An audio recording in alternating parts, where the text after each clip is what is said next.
In this video, I'm going to show you our new TP ONVIF IP cameras.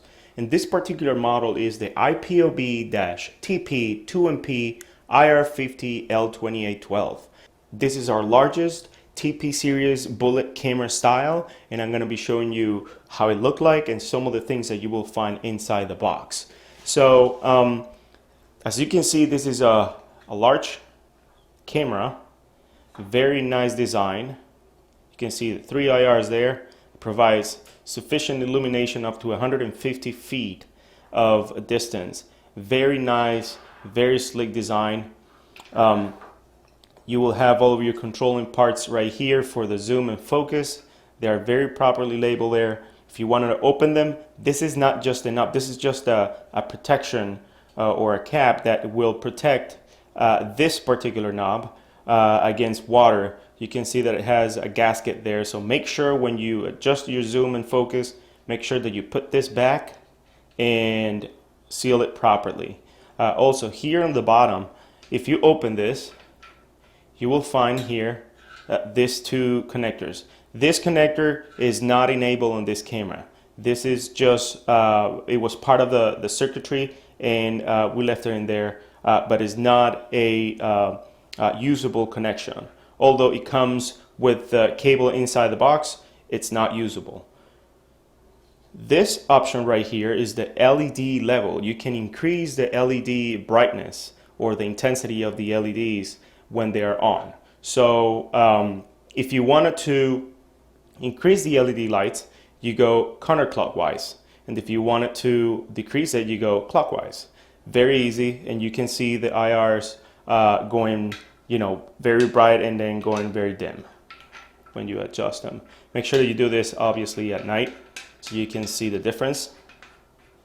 Also here, the pigtail, you can see there has a bunch of connections, and I'm going to explain every single one. This is an alarm input and output, so you can have, let's say, a sensor that will trigger let's say a mag lock or something, and then you can enable all of that through the camera itself, the camera interface.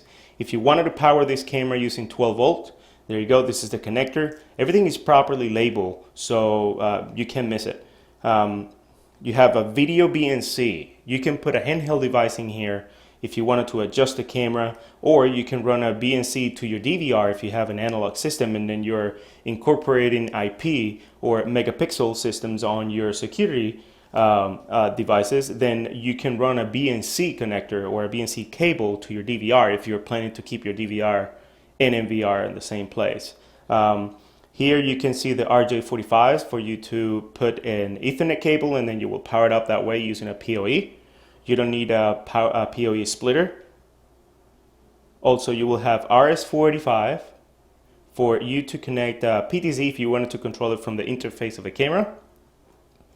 You will have a USB. This is for you to put a USB drive or a USB flash drive in this case, and you will use this for storage or like a hard drive. So you can have this camera by itself recording on its own, and everything will be stored right here, and you can play back from the web interface of the camera, etc. If you want to reset the camera back to defaults, there's no problem. You can hit this button and hold it for 30 seconds, and it will reset all of its features. And you have an alarm, you will have an audio input and output. So the audio output, you can put a speaker if you wanted to have two-way audio, and then here you can put a microphone. Very easy, all of these features are very easy to configure from the web interface of a camera. We'll have Allen keys for you to adjust the arm of the camera right here. So that you will use this, and then you will have this other one for you to adjust the base of the camera. You will have it right there. And mounting screws, and this gasket right here, very important. If you're mounting these outdoors, you will have this. This has double-sided tape, and what you will do is you will take it off, and then you will put it over the camera, and it will sit just like that. So, you know, if you mount this outdoor and it rains, water doesn't get through it, and it will be, very well protected. It's very important that you guys out there that use this particular camera outdoors, make sure that you use that. Lastly, you will find the user's manual. And here you can see how to configure Internet Explorer, how to configure the camera's interface, etc. Username and password of the camera. And again, this is our new TP series of ONVIF IP cameras. This particular camera has a 2.8 to 12 millimeter lens, great quality picture, 2 megapixel 1080p. It can see up to 150 feet of IR in completely darkness, and you can adjust the IR intensity. Also, they can record based on motion on all of our NVRs. Very easy, affordable. They can integrate with pretty much every of our NVRs. It's available on our website right now, and I hope you like it.